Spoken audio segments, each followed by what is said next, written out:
भाके जो वो राजा राम जी ने रोको जी, जीव बिना किया जियो जासी,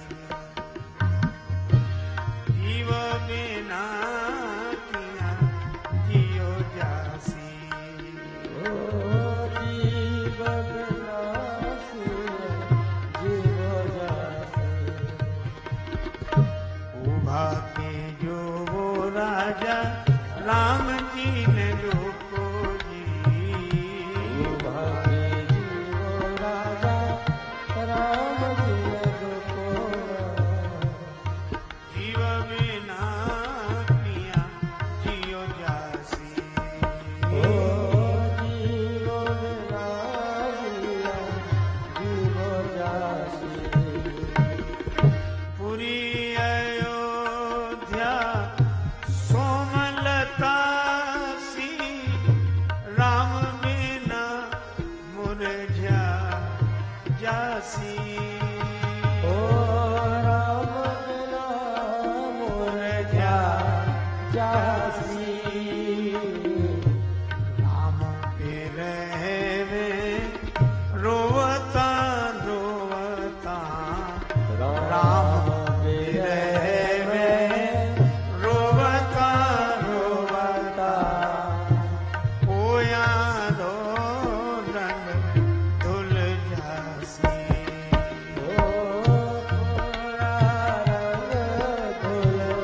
धुल जासी। उभा के जो वो राजा राम जी ने रोको जी, जीव बिना किया जियो जासी। जीव बिना किया रो जासी। भगवान श्री सीताराम लक्ष्मण रथ में बैठकर चल पड़े, अवधवासी पीछे लग गए। भगवान ने कहा, हमारे पीछे रहकर क्या करोगे? प्रभु आपकी आज्ञा का पालन। श्री राम जी ने कहा, तो हमें तुम्हारी वन में कोई आवश्यकता नहीं है, तुम भवन में लौट जाओ। अवधवासी कहते हैं कि हम अवध में ही रहेंगे पर आपका साथ नहीं छोड़ेंगे। हमारा साथ नहीं छोड़ोगे तो अयोध्या में कैसे रहोगे?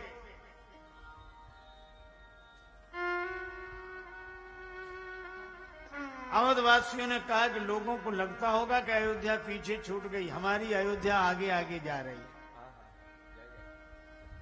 अवध तहाई जहां राम निवास है। लोग गए, नहीं लौटे।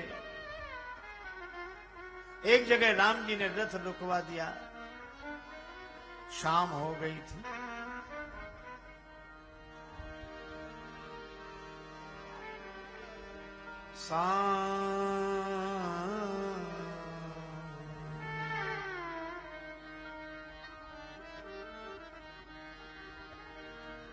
लोग भी सो गए, रथ के आसपास सो गए। राम जी जाग रहे हैं। कहा, सुमंत इसी समय रथ ले चलो। सुमंत जी रथ को इस ढंग से ले गए, खोज मारी रथ हाँका उताता, पीछे कोई चिन्ह ही न मिले।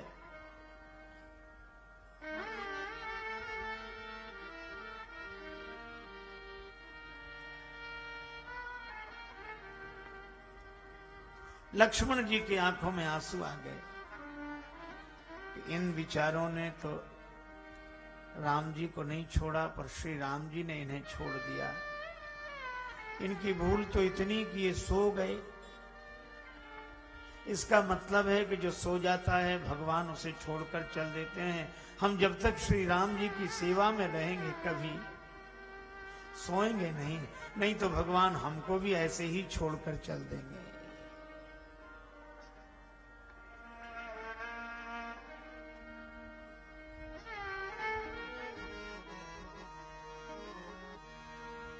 जो जागत है सो पावत है, जो सोवत है सो होवत है। जो जागत है सो पावत है, जो सोवत है जो होवत है। उठ जाग मुसाफिर भोर भई, अब रैन कहाँ जो सोवत है। उठ जाग मुसाफिर भोर भई, अब रैन कहाँ जो सोवत है। उठ जाग मुसाफिर भोर भई, अब रैन कहाँ जो सोवत है। उठ जाग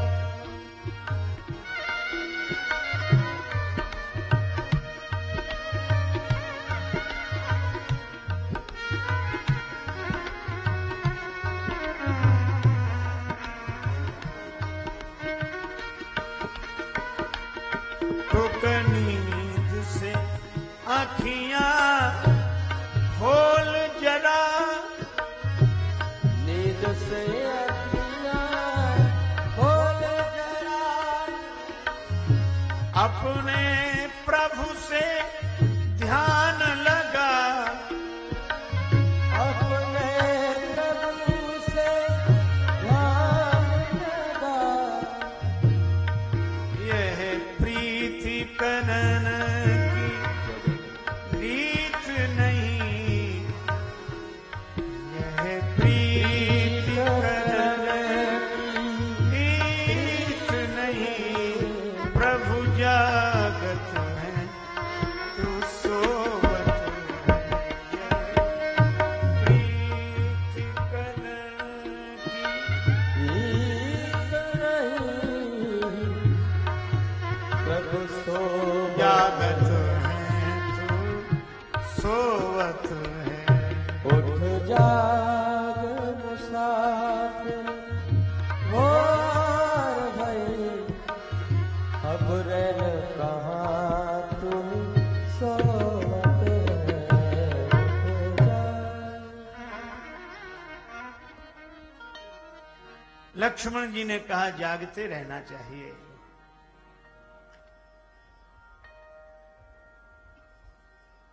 सवेरा हुआ, लोग भय से, संताप से, दुख से दुखी होकर 14 वर्ष की प्रतीक्षा करने लगे। अपने अपने भवन लौट कर आए। निखाद राज ने जब सुना भगवान हमारे यहां पधारे, उसने कहा कि प्रभु आपका राज्य चला गया, केवल अयोध्या का राज्य आपका राज्य नहीं है,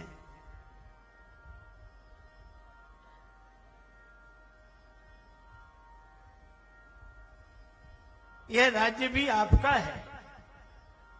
आपका राज्य आपको समर्पित है। देव धरनी धन धाम तुम्हारा। एक बार नगर में चलें।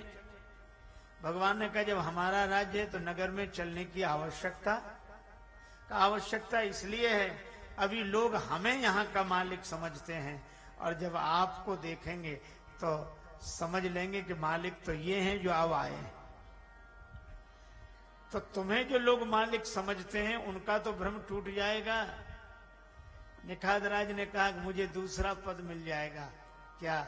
लोग यह भी तो समझेंगे कि मैं मालिक का सेवक हूं, मुझे तो सेवक का ही पद चाहिए, मालिक आप ही रहें, आपका है, आपका है। भगवान ने मित्र को गले से लगा लिया। मित्र हो तो ऐसा। भगवान ने कहा मैं वनवासी हूं, व्रत ले रखा है, यहीं रहूंगा। वहीं निखाद राज ने व्यवस्था की। सवेरा हुआ, गंगा जी में स्नान किया, भगवान ने जटाएं बनाई। सुमंत जी के आंखों में आंसू। सुमंत जी ने बड़े प्रयास किए पर उचित उत्तर रघुनंदन दीन है। बरवस राम सुमंत पठाए, जबरदस्ती सुमंत जी को भेजा। सुरसरी तीर आप तब आए।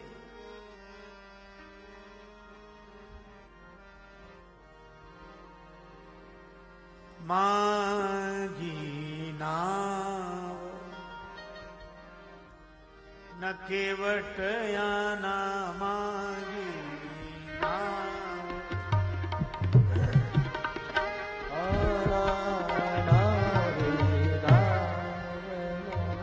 नाव न केवट आना, आना मांगी नाव केवट आना मांगी नाव कही तुम्हारा मरम में जाना है, मांगी नाव केवट आना मांगी नाव मांगी मांगी नाव नाव नाना केवट केवट आना आना। जय जय मांगी नाव केवट आना मांगी नाव मांगी नाव मांगी नाव कहीं तुम्हारा मरम में जाना, मांगी नाव मांगी नाव मांगी नाव ना।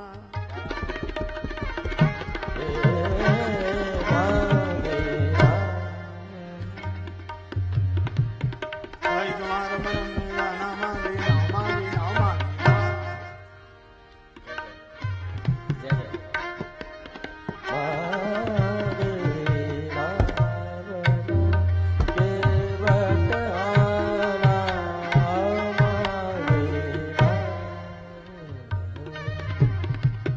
मांगी नाव न केवट आना, कहीं तुम्हारा मरम में जाना ना।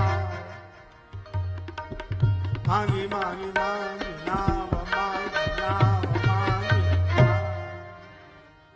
नाव मांगी भगवान ने।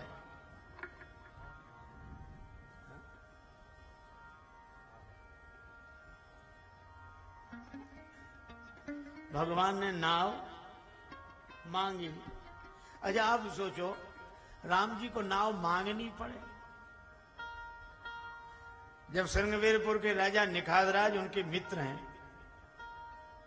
राजा साहब के एक आदेश पर अनेक नाविक नौकाएं लेकर आ जाते, पर राम जी ने नाव मांगी। क्यों?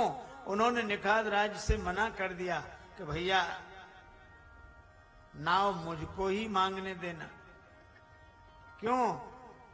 आप तो श्री राम हैं, मेरे मित्र हैं। भगवान ने कहा वो ठीक है, लेकिन इस समय मैं एक आम व्यक्ति की तरह ही नाव मांगूंगा।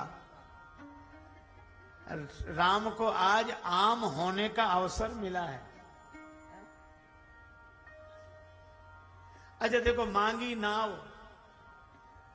भगवान नाव मांगते हैं, याचना करते हैं, भैया नाव ले आओ।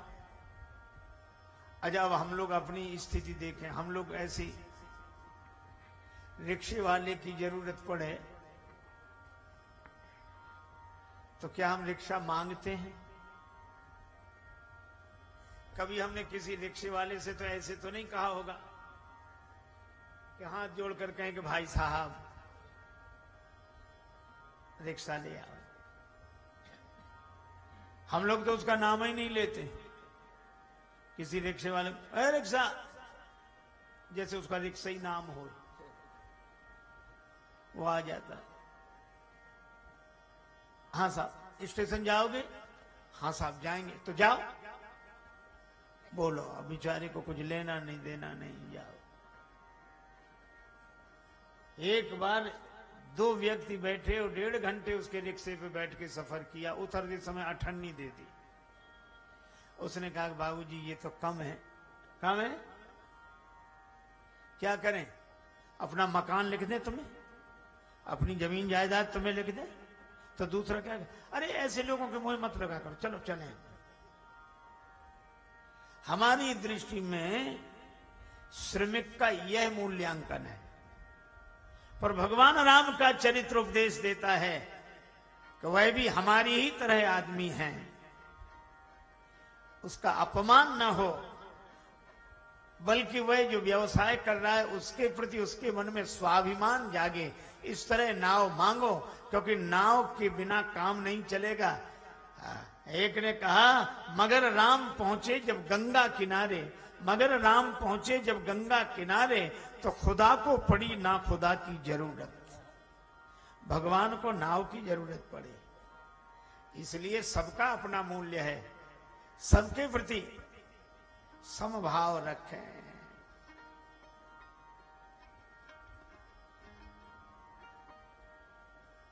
सब समान। भगवान नाव मांगते हैं,